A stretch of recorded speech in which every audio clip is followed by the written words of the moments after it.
খবর শুনছেন বাংলা সংবাদ থেকে। আজকের বিশেষ খবর হলো, পশ্চিমবঙ্গে ভোট মাফিয়াগিরি হয়েছে। কালীঘাটে গিয়ে মমতা ও অভিষেকের পাশে দাঁড়িয়ে দাবি করলেন অখিলেশ যাদব। চন্দ্রনাথ খুনের ব্যবহৃত দ্বিতীয় বাইকটি উদ্ধার। সূত্র খুঁজতে ভিন্ন রাজ্যে গেল তদন্তকারী দল, এখনও অধরা অভিযুক্ত। কলকাতায় নেমেই দক্ষিণেশ্বরে পুজো অমিত শাহের, বৈঠক করবেন বিজেপি হবু বিধায়কদের সঙ্গে। সন্ধ্যায় চূড়ান্ত হতে পারে মুখ্যমন্ত্রী। সরকারের মেয়াদ শেষ, মন্ত্রিসভাও আর নেই। সমাজ মাধ্যমে তবু মুখ্যমন্ত্রী মমতা এক্স হ্যান্ডেল বা ফেসবুকে বদলালেন না পরিচয়। পশ্চিমবঙ্গের বিধানসভা ভেঙে দিলেন রাজ্যপাল RNB রবি। ইস্তফা না দিলেও মমতা এখন প্রাক্তন মুখ্যমন্ত্রী, রাজ্য কার হাতে? বিজেপির মুখ্যমন্ত্রী শপথ গ্রহণ অনুষ্ঠানে থাকবেন প্রধানমন্ত্রী মোদী। রাজ্য প্রচারে এসে কথা দিয়ে গিয়েছিলেন। নওদা রেজিনগরের মধ্যে কোন আসন ছাড়ছেন জানিয়ে দিলেন হুমায়ুন কবির। উপনির্বাচনে প্রার্থী হবেন পুত্র আজাদ।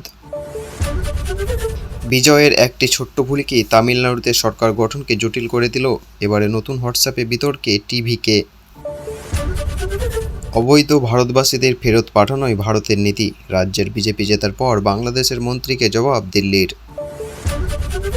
শহরে আসছেন প্রধানমন্ত্রী। শনিবার ভোরে 4টে থেকে রাত 8টা পর্যন্ত মালবাহী গাড়ি চলাচল বন্ধ, যান নিয়ন্ত্রণের বিজ্ঞপ্তি পুলিশের। ভিন রাজ্যে গা ঢাকা দিয়েছেন সোনা পাপ্পু, মনে করছেন তদন্তকারীরা হাওয়ালার মাধ্যমে টাকা পাচার হচ্ছে বলেও সন্দেহ। এতক্ষণ শুনলেন সংবাদ শিরোনাম, এবার আসছি বিস্তারিত খবরে। বাংলার রাজনৈতিক মহলে এখন জোর চর্চা। রাজ্যের পরবর্তী মুখ্যমন্ত্রী কে, সেই প্রশ্নের উত্তর খুঁজতে শুক্রবার কলকাতায় পৌঁছলেন কেন্দ্রীয় স্বরাষ্ট্রমন্ত্রী অমিত শাহ। সকাল 11টা নাগাদ তার বিমান নামে কলকাতা বিমানবন্দরে। সেখানে তাকে স্বাগত জানান শুভেন্দু অধিকারী, সুকান্ত মজুমদার, শ্রমিক ভট্টাচার্য সহ বিজেপির শীর্ষ নেতৃত্ব। বিমানবন্দর থেকে সরাসরি দক্ষিণেশ্বরে কালী মন্দিরে পুজো দিতে যান অমিত শাহ। এরপর তিনি নিউ টাউনের একটি হোটেলে যান, যেখানে বিজেপি নবনির্বাচিত বিধায়কদের সঙ্গে গুরুত্বপূর্ণ বৈঠক হওয়ার কথা রয়েছে। বিজেপি সূত্রে খবর, দুপুরে বিশ্ববাংলা কনভেনশন সেন্টারে দলীয় জয়ী প্রার্থী নিয়ে বৈঠকে বসবেন অমিত শাহ। সেখানেই চূড়ান্ত হতে পারে রাজ্যের নতুন মুখ্যমন্ত্রীর নাম। রাজনৈতিক মহলে জোর জল্পনা, শুভেন্দু অধিকারীর নামে শেষ পর্যন্ত শিলমোহর পড়তে পারে, যদিও বিজেপি এখনও আনুষ্ঠানিকভাবে কোনো নাম ঘোষণা করেনি। জানা গিয়েছে, বিধানসভায় বিজেপির পারদর্শী দলনেতা নির্বাচন করার দায়িত্ব নিয়েছে অমিত শাহকে। তার সহকারী হিসাবে রয়েছেন উড়িষ্যার মুখ্যমন্ত্রী মোহন চরণ মাঝি। বিজেপির রীতি অনুযায়ী নবনির্বাচিত বিধায়কদের সঙ্গে বৈঠকের পরে পারদর্শী দলনেতার নাম ঘোষণা করা হয়। আর যেহেতু এবার বিজেপি সরকার গড়তে চলেছে, তাই পারদর্শী দলনেতা হবেন বাংলার নতুন মুখ্যমন্ত্রী। এদিকে বিজেপির অন্দরে মুখ্যমন্ত্রী পদ নিয়ে উত্তেজনা তুঙ্গে। শুভেন্দু অধিকারীর নাম সবচেয়ে বেশি আলোচনায় থাকলেও অন্য কোনো চমকও থাকতে পারে বলে মনে করছে রাজনৈতিক মহল। সূত্রের খবর, শুক্রবার সন্ধ্যার মধ্যেই চূড়ান্ত সিদ্ধান্ত নেওয়া হতে পারে। এরপর নতুন মুখ্যমন্ত্রী রাজভবনে গিয়ে সরকার গঠনের দাবি পেশ করবেন রাজ্যপালের কাছে। অন্যদিকে শনিবার ব্রিগেডে প্যারেড গ্রাউন্ডে হতে পারে নতুন সরকারের শপথ গ্রহণ অনুষ্ঠান। সেই অনুষ্ঠানে প্রধানমন্ত্রী নরেন্দ্র মোদী উপস্থিত থাকার সম্ভাবনা জোরালো রয়েছে। বাংলার রাজনীতিতে তাই এখন নজর একটাই, কে হচ্ছে আগামী দিনের মুখ্যমন্ত্রী। পশ্চিমবঙ্গের রাজনীতিতে তৈরি হয়েছে এক নজিরবিহীন পরিস্থিতি। সপ্তদশ বিধানসভা ভেঙে দেওয়ার নির্দেশ জারি করেছেন রাজ্যপাল RN রবি। বৃহস্পতিবার লোকভবনের তরফে প্রকাশিত বিজ্ঞপ্তিতে জানানো হয়েছে, ভারতীয় সংবিধানের 174 অনুচ্ছেদে 2 নম্বর ধারা অনুযায়ী 7ই মে থেকেই কার্যকর করা হয়েছে এই সিদ্ধান্ত। অর্থাৎ মমতা বন্দ্যোপাধ্যায়ের নেতৃত্বাধীন সরকারের আর সাংবিধানিক অস্তিত্ব নেই। তবে এখানেই তৈরি হয়েছে বড় প্রশ্ন, কারণ মুখ্যমন্ত্রী মমতা বন্দ্যোপাধ্যায় এখনও ইস্তফা দেননি। ভোটের ফল ঘোষণার পর থেকেই তিনি দাবি করে আসছেন, এই ফল প্রকৃত জনাদেশ নয়, বরং ভোট লুটের ফল।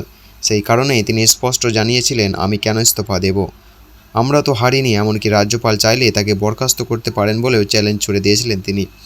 কিন্তু শেষ পর্যন্ত রাজ্যপাল তাকে বরখাস্ত করেননি, বরং সরাসরি বিধানসভা ভেঙে দেওয়ার সিদ্ধান্ত দিয়েছেন। আর তারপর থেকেই রাজ্যের প্রশাসনিক পরিস্থিতি নিয়ে শুরু হয়েছে জোর চর্চা, কারণ বিধানসভাতে নেই, মন্ত্রিসভাতেও নেই, আর কার্যকর নয়।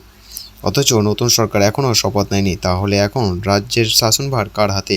সংবিধান বিশেষজ্ঞদের একাংশ বলছেন, এমন পরিস্থিতির কথা সাংবিধানিক প্রেরণাতাও কল্পনা করেনি। সাধারণত কোনো সরকার হারালে মুখ্যমন্ত্রী রাজ্যপালের কাছে ইস্তফা জমা দেন। এবং নতুন সরকার শপথ নেওয়া পর্যন্ত তদারকি সরকারের ভূমিকা পালন করেন, কিন্তু এই পরিস্থিতি হয়নি।